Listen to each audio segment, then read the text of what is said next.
be old. Pleasant good evening, and welcome back to Friday Night Better Mysteries. I'm your host and mystery guide, Wolf Luger. We have a most intriguing story for you tonight. But before we begin, I feel I must update you on my own circumstance. You'll recall, I received a rather mysterious letter at the studio last week. As it turns out, it was written on the same parchment paper, again with Sharpie, as the first letter. This time it read, "Ask not for why the bell creaks, or you'll be sent forthwith to sleep."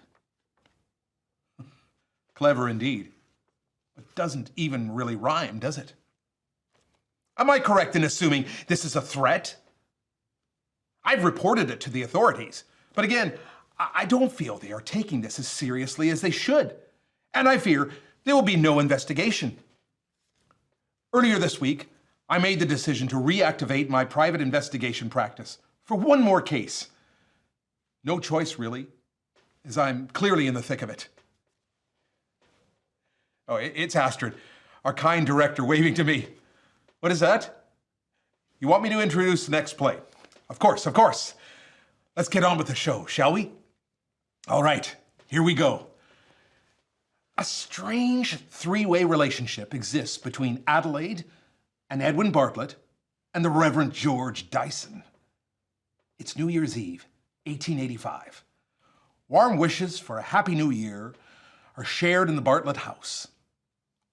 What occurs on this fateful night, however, and the events which follow garners worldwide attention. The tale is both fascinating and perplexing. So, sit back, watch, and listen as our esteemed narrator, Ed Stone, introduces us to Mystery in Pimlico. I'll be waiting for you here at the end of Act 1.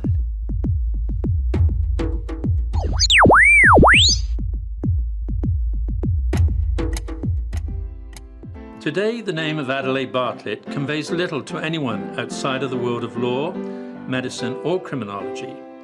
And yet, less than 3/4 of a century has passed since that name was upon the lips of the entire populace of Britain.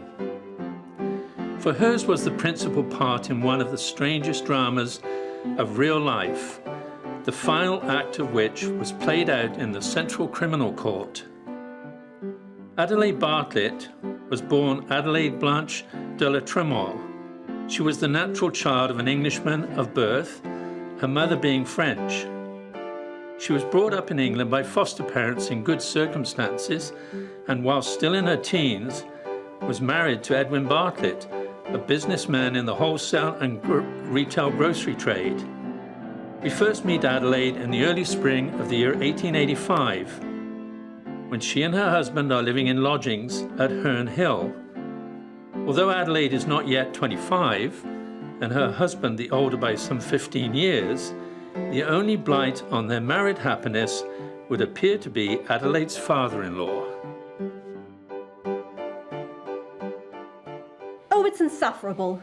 Edwin, are you just going to stand there and do nothing while your father spreads these malicious lies about me? Indeed, I am not. This has gone too far. Even an old man is entitled to his opinions. Then in future, you will keep your opinions to yourself. Hark at me own son talking. And I mean it. The damage is already done.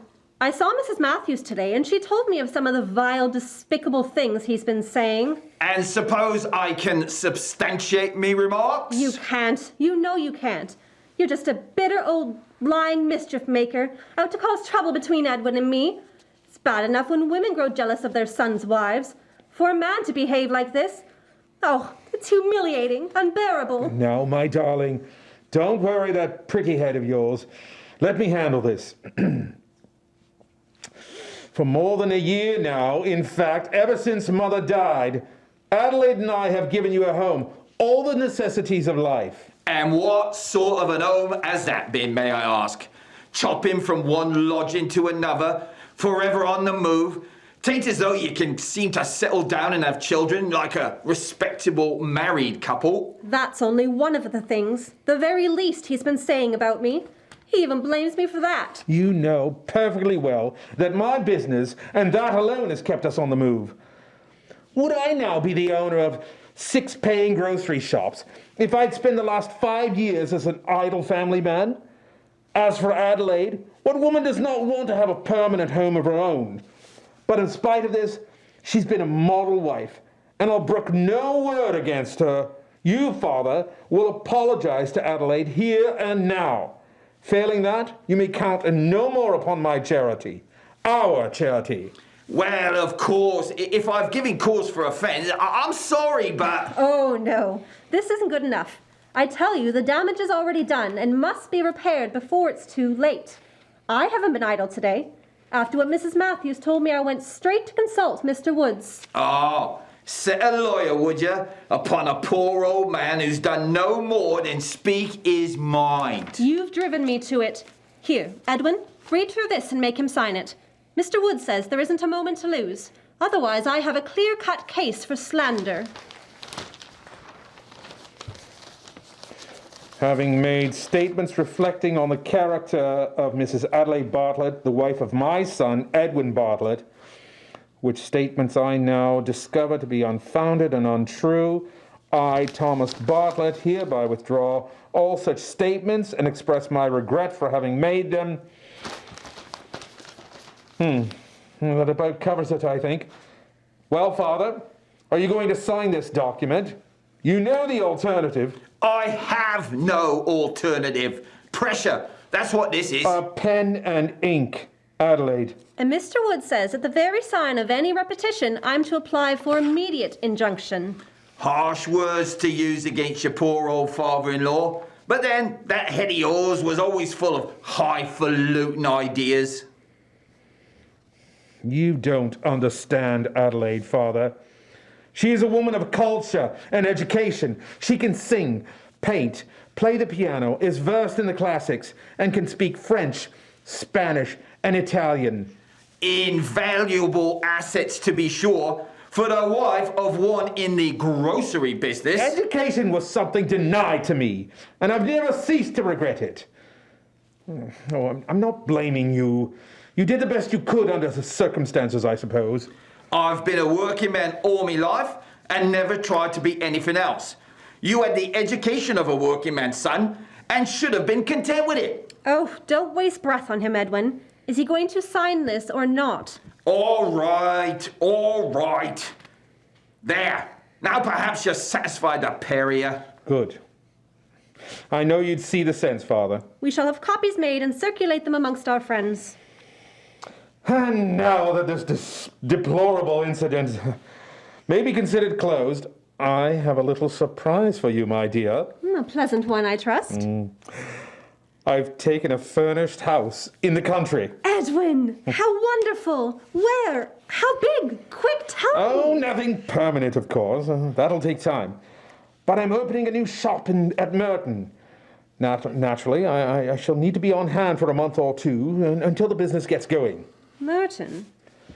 I don't think I know it. And near Wimbledon. Not a very populated area as yet, but then one must look ahead. The suburbs of London are expanding daily, and although I may not live to see it, there will come a time when the firm of Bartlett and Baxter is represented in every town within the radius of... Yes. Tell me more about the house. Oh, more of the cottage, I'm afraid, but at least it'll be a welcome change from the lodgings. Furthermore, I intend to employ a maid, so that you, my dear, will be able to lead the life of a country lady. Get around and show yourself off and be admired by all the men as well as the women. Oh. You know, I always say that a man should be allowed 2 wives. One to do the housework, the other to pet and pamper and show off. Edwin, you do say the most extraordinary things. So, you're on the move again, eh? And may I be allowed to ask when? I've made all arrangements to take possession in a fortnight's time. House that we can at least call our own for a while. Oh, Edwin, I'm so looking forward to it. As I say, the accommodation is not large. And we shall have a servant living in, or... I regret, Father, there will not be room for you at Merton. Oh, turn your poor father out on the streets, would you? So it's come at last, and after... No. There's a comfortable room over the shop at Lordship Lane. You'll be well looked after there until we return to London. Oh, well, I might as well start packing me things right away. I've seen this coming. You wanted to be rid of me for a long time now, and it's all her doing. But who knows? Perhaps this isn't the end. Perhaps you'll have need of your poor father yet. You and your country lady. Well. Take no notice, my dear. He's not been the same since Mother died. I've forgotten him already in my excitement over the house.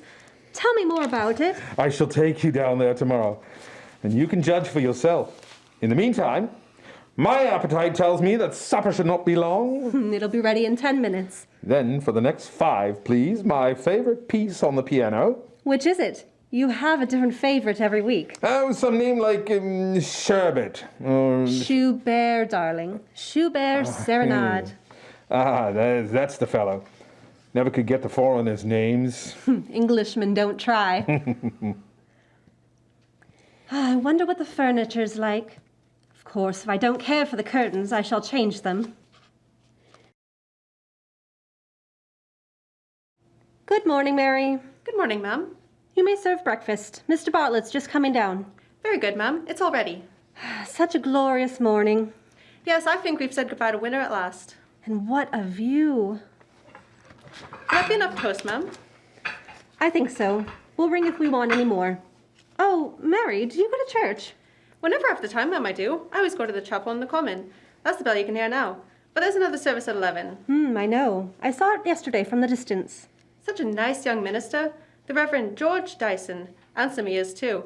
But, of course, there's his sermons that draws the people. Job to get a seat sometimes. Indeed. There's the master coming now. You'll ring if you want anything more, ma'am. Yes, Mary. Good morning, Mary. Good morning, sir. Well, and how does it feel to be the mistress of a country house, eh? Wonderful. You look wonderful, my dear. Aha! Sausages! Sausages for breakfast on Sunday is as much an Englishman's prerogative as roast beef for lunch. I take it we are having roast beef for lunch? Naturally. Good! You know, there is something else besides food which Sunday morning should suggest to an English squire. Yes, what's that? Church, darling. Being up for a Sunday at Merton, we should put in an appearance. Yes, of course. Your coffee. Thank you, my dear. Mary says the chapel on the common is very nice. Then we shall attend it. Ha!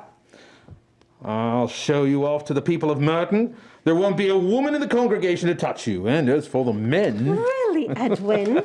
I'm sure some people must think you keep me for show. Rather like those dummy sides of bacon so prominently displayed in the windows of all your shops. You should see all the hungry crowds admiring them. Darling, don't eat so fast. You'll give yourself indigestion. Never heard of it. You will, in about 10 years' time. Good morning, Mrs. French. So nice to welcome you back to our little fold. I came the first Sunday I could, Mr. Dyson. And how is the baby? Oh, she's doing a treat, Mr. Dyson. Nearly 12 pounds already. I've to arrange with you sometime about the christening. Splendid. You know where to find me. Good morning, Mr. Humble. Morning, sir. This glorious spring weather is going to put you out of business for a while, eh? People won't come running to you all day long now to leave their prescriptions made up. A pharmacy has its peak months, same as any other business. We have to take the rough with the smooth, as they say. That's the spirit, Mr. Humble. That's the spirit. Bartlett. The name is Edwin Bartlett. My wife. How do you do?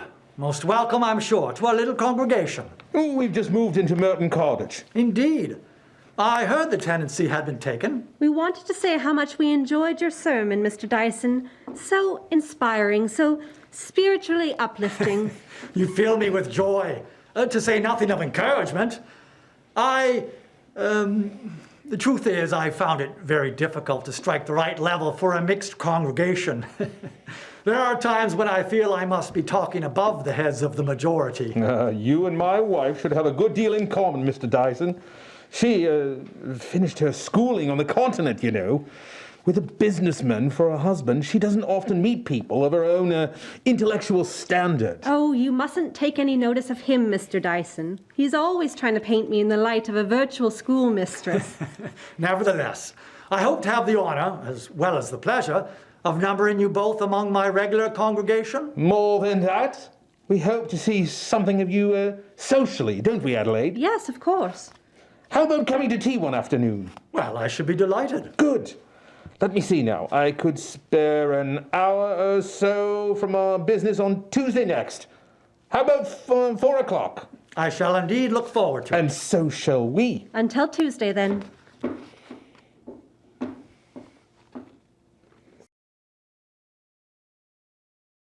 How many lumps, Mr. Dyson?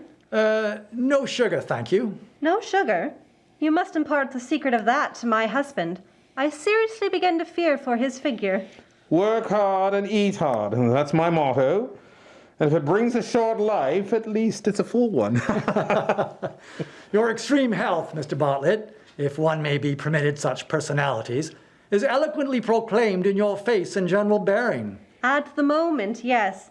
But we didn't ask Mr. Dyson here to discuss biology. You've been at Merton long, Mr. Dyson? Less than a year. My home is at Poole in Dorset, where my father has a living. I follow his calling, you understand. Yes, of course. You were educated in England, no doubt? For the most part. I have, however, quite recently taken a degree of Bachelor of Arts at Trinity College, Dublin. Ah. I feel sure your talents will not be wasted, Mr. Dyson. Those are some of your books on the shelf over there, Mrs. Bartlett? Yes. An interesting collection by the look of it. As I said before, you two will have a lot in common. You must show him your books, Adelaide, as well as your paintings. Oh, my wife is an accomplished woman, Mr. Dyson. And one would have guessed as much without being told. In the meantime, I must beg you to excuse me. I have to return to business for a while. You won't think me rude? On the contrary, I quite understand. Here, I'd better start by giving you this sketchbook myself. She may be a bit shy. Oh, Edwin, must you? That's such an old one.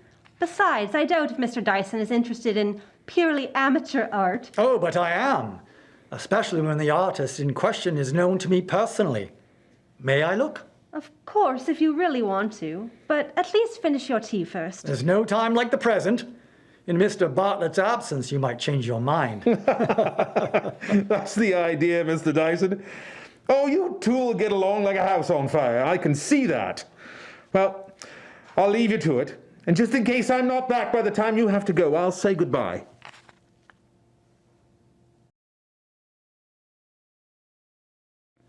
And that was the first of many visits by the Reverend George Dyson to Merton Cottage.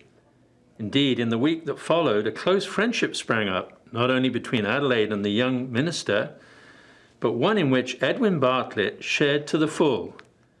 Far from showing any sign of jealousy, he seemed to go out of his way to throw those two together, so much so that after a week or two, Edwin decided that his wife's education was either incomplete or else it needed of revival. And what better tutor than this young Bachelor of Arts, fresh from Trinity College, Dublin? When, therefore, Edwin Bartlett suggested that, for a fee, he should coach Adelaide in Latin, geography, and mathematics, Dyson, who lived on a mere stipend of £100 per annum, was only too willing to oblige. And so it went on, the strange friendship between all three growing closer every day, whilst Adelaide, who hitherto had found little to do during the daytime but paint, read, or practice the piano, was now anything but bored.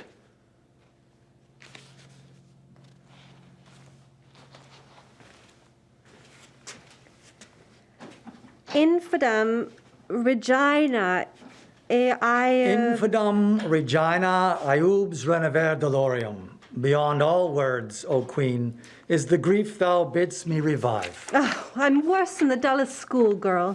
I shall never learn Virgil. At school, you'd be made to write the stanza out 10 times. But try doing so just once. It may help you to remember. Very well. Now then. Infidum Regina Iubes. Infidum Regina. Even my writing is so bad compared with yours. For a woman, you have an exceptionally neat hand. For a woman. I see you agree with me that a woman's handwriting is seldom really neat. It's either large and spidery or else small and sloping in the wrong direction.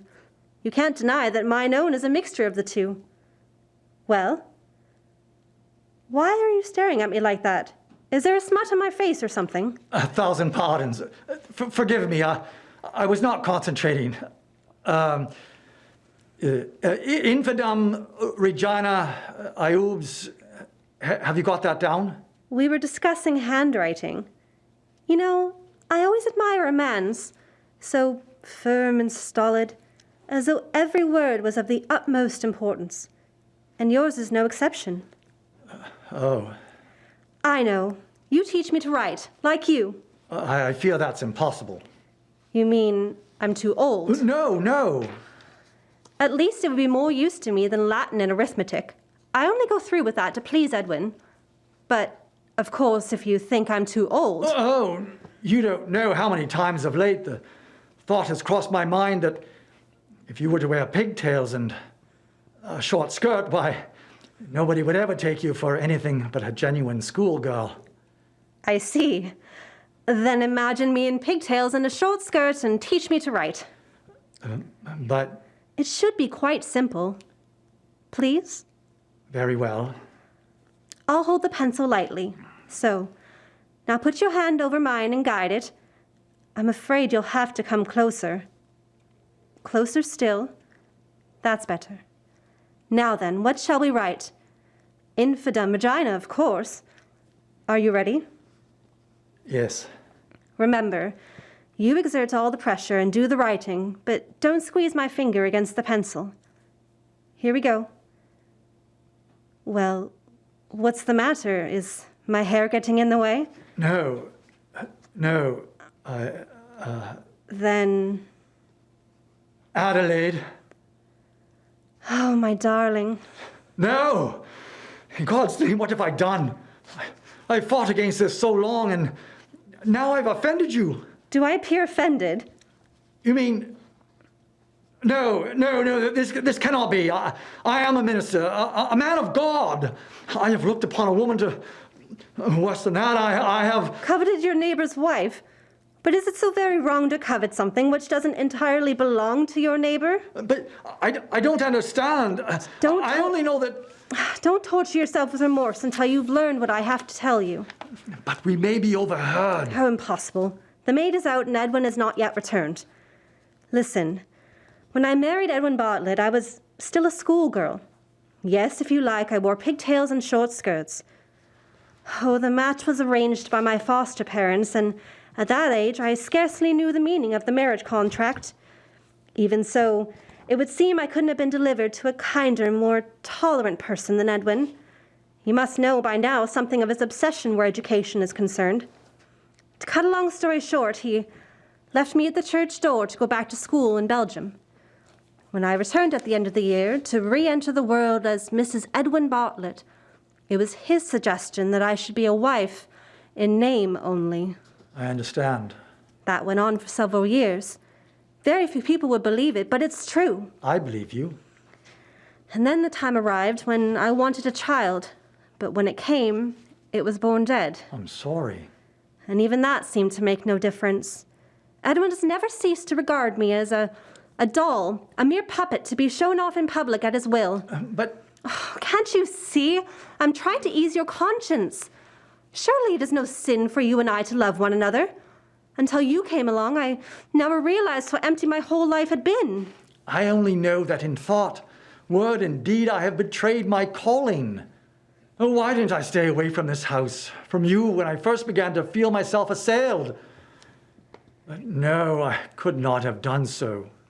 Temptation was too strong. My love for you too great. Oh, there must be some way out, some happy way for all of us. This is no common sword case of a broken marriage. Adelaide, there is only one way out for me. Do you suppose I could ever again face my congregation from the pulpit, preach the gospel, goodness and truth, with guilt and base deception rampant in my heart? No! There is only one right course open. and I must take it at once. What are you going to do? Seek your husband and confess everything. No, not yet. He might not understand. It must come from me. Nevertheless, I shall do so now. I hear his footsteps in the hall. In that way only can my conscience be cleared. Afterwards, I shall go. No, please wait. Goodbye, Adelaide.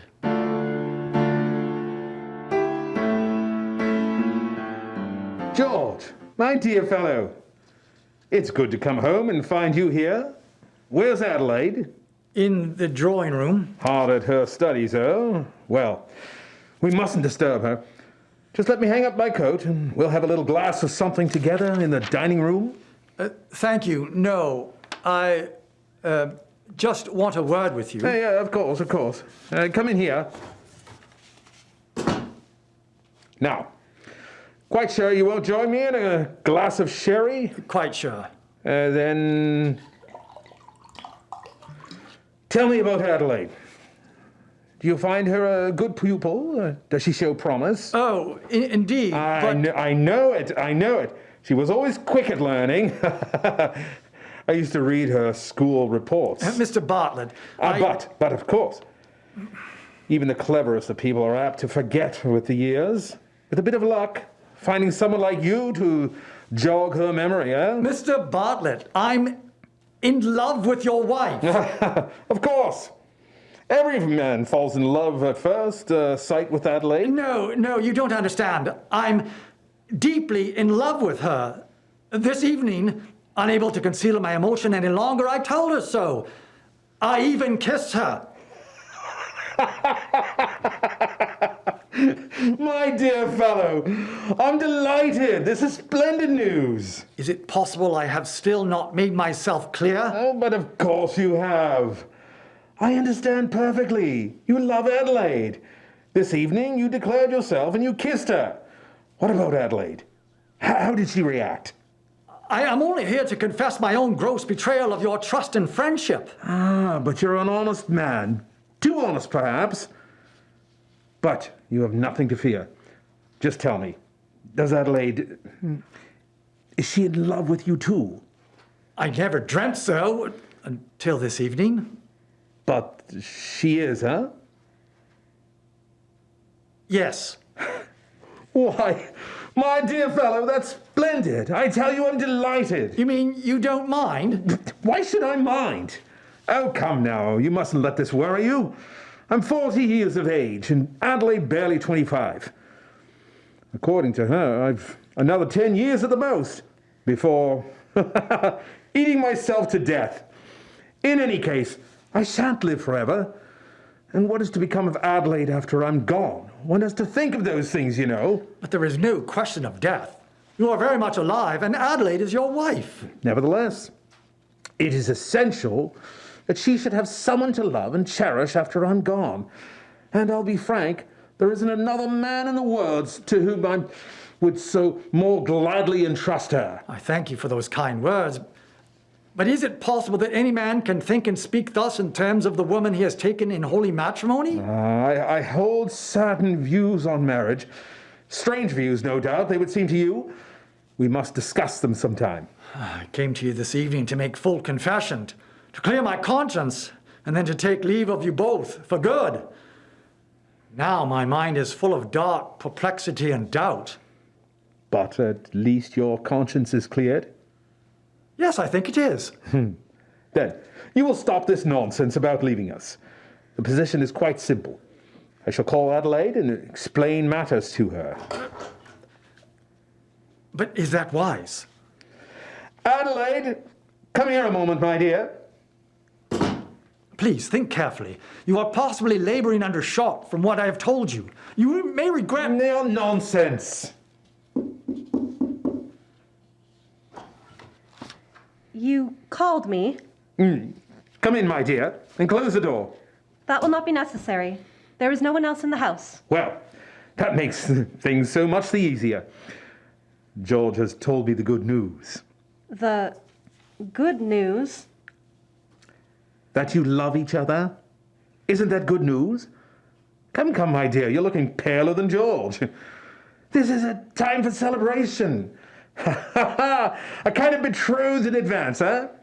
Have you been drinking, or is this some attempt at melodrama? No. George will vouch for my sincerity in the matter. I want you two to be happy when I'm gone. I also want you to be happy between now and the time that I'm gone. Oh, we've arranged it all in your absence. Arranged what? At my death, you and George will be married. Until then, you must see so much of one another as possible. Ha!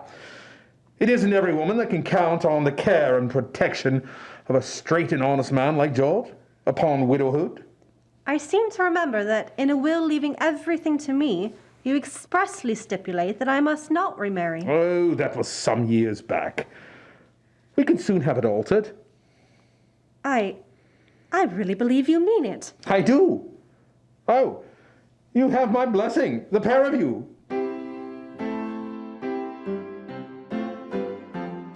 Thus, as the Attorney General was later to put it, Edwin Bartlett made over in reversion his living wife to the man whose friendship he was cultivating. Such an arrangement, said the judge, also in his charge to the jury, as is probably not within the experience of any man here today. From that moment onwards, the Reverend George Dyson took Edwin Bartlett at his word, and thus reconciled with his own conscience, continued as a frequent visitor to Merton Cottage. So close had the friendship been between all three become that when in the summer of that year, 1885, Edwin took Adelaide to Dover for a holiday, he also provided the young pastor with a season ticket with which to visit them there as often as possible. All tickets, please. Your ticket, miss? No, I'm not traveling. I've just come to meet someone off the London train. That's in there now. Thank you. Well, if it isn't Adelaide. Mrs. Matthews, fancy seeing you here at Dover. Is that any more strange than my seeing you? Why, we haven't met since that day when you told me. Some of the things your dear father-in-law was saying about you? It was gratifying to receive a copy of his written apology. And how is Edwin? Gone to London for the day. This is supposing to be a holiday, but he's working harder than ever. At least 3 times a week he catches the milk train up to town, not returning until nearly midnight. Leaving his pretty young wife to all the temptations of a seaside resort. Oh, Mr. Matthews has no compunction leaving me all alone while he goes off on a fishing expedition in Deal. But there, I'm nearly twice your age, my dear. Nobody would believe it, Mrs. Matthews. But I understand you to say a milk train. Surely they leave at the crack of dawn? No doubt today is an exception. You have just seen Edwin off? No, I've just come to meet somebody arriving from London. My tutor. Your tutor? Oh, it's a rather long story, but well, you know what Edwin is, all about education. It was all his idea, and oh, there's Mr. Dyson, the one over there in the clerical collar. I see him. Is that young man your tutor? Don't run away, Mrs. Matthews. You must stay and meet him. I'll be back. The milk train to midnight?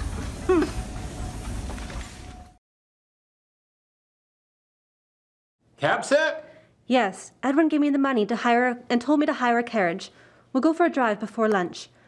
Oh, along the cliff road, please. Very good, ma'am. I'll have the bag up here alongside of me, sir. Thank you. I thought we'd never get rid of Mrs. Matthews. Tell me, how long can you stay this time? I must return the day after tomorrow. The hours will fly by. Oh, we must count our blessings. Yes, I suppose we must. There is a shadow across your face today, Adelaide. You are worried about something? I have news. Bad news. About Edwin? Not exactly. We're leaving Merton next month and going back to live in London. Indeed. What part of London? Does that matter? Isn't any part of London far enough from Merton? If you must know, I believe Edwin has secured lodgings in Pimlico. Pimlico? You laugh. Is it so funny? Yes, it is. You see, I also have news.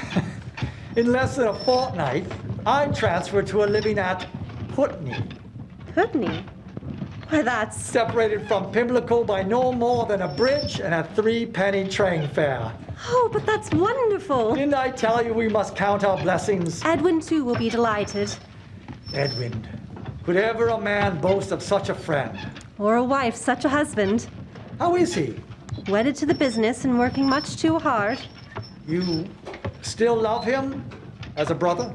Yes, And you still love me, as my future husband. Adelaide? But how long shall we have to wait? No, we must. Count our blessings. In the early autumn, the Bartletts moved from Merton to number 85 Claverton Street in Pimlico, where they were to occupy 2 furnished rooms on the first floor, a bedroom and a living room, separated by folding doors. The landlords were a Mr. and Mrs. Doggett, who themselves lived on the ground floor, there being no other tenants in the house at the time. It's nice, Edwin, but very different, of course, from Merton. We do get about the place, don't we? But for that, you must blame the firm of Bartlett and Baxter. By the way, I'm expecting Baxter to look in this evening. So soon? We've barely arrived. Come in. I trust everything is to your liking. Indeed, thank you, Mrs. Doggett. Don't be afraid to ring for Alice, Mrs. Bartlett. She is lazy, of course, like the rest of them, but you will not find the girl unwilling. There's just one point, Mrs. Doggett. I should have mentioned it before. She'll be visited several times a week by a certain gentleman, the Reverend George Dyson. My wife's tutor, you know. Tutor?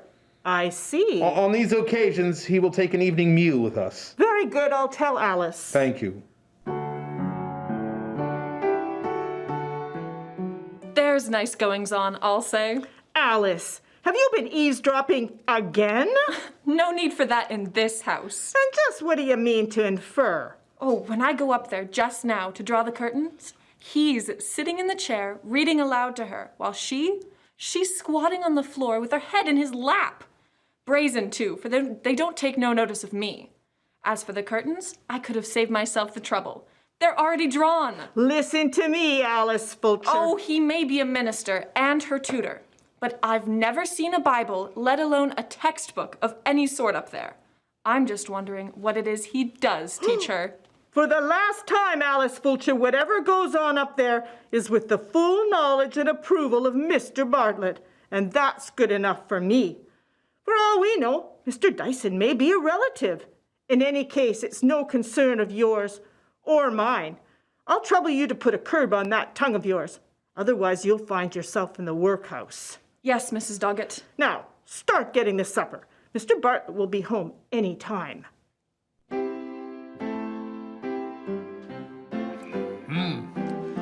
This is certainly intriguing, isn't it? Our sweet Adelaide, or is she sweet or conniving? And the poor Mr. Bartlett. How did he meet his fate? Mr. Dyson, the pure and holy Mr. Dyson? No, it couldn't be. The deadly chloroform. Were either of them, or both, capable of such a crime? I'm sure you're dying to find out. As well, I hope to bring you an update on the strange surroundings of my own little case that seems to be taking on a life of its own. So we'll return next week on Friday Night Vedder Mysteries for the conclusion to this story. As I've already stated, be sure to tell a friend to join us for an evening of suspense on Friday Night Vedder Mysteries. Join us, or else.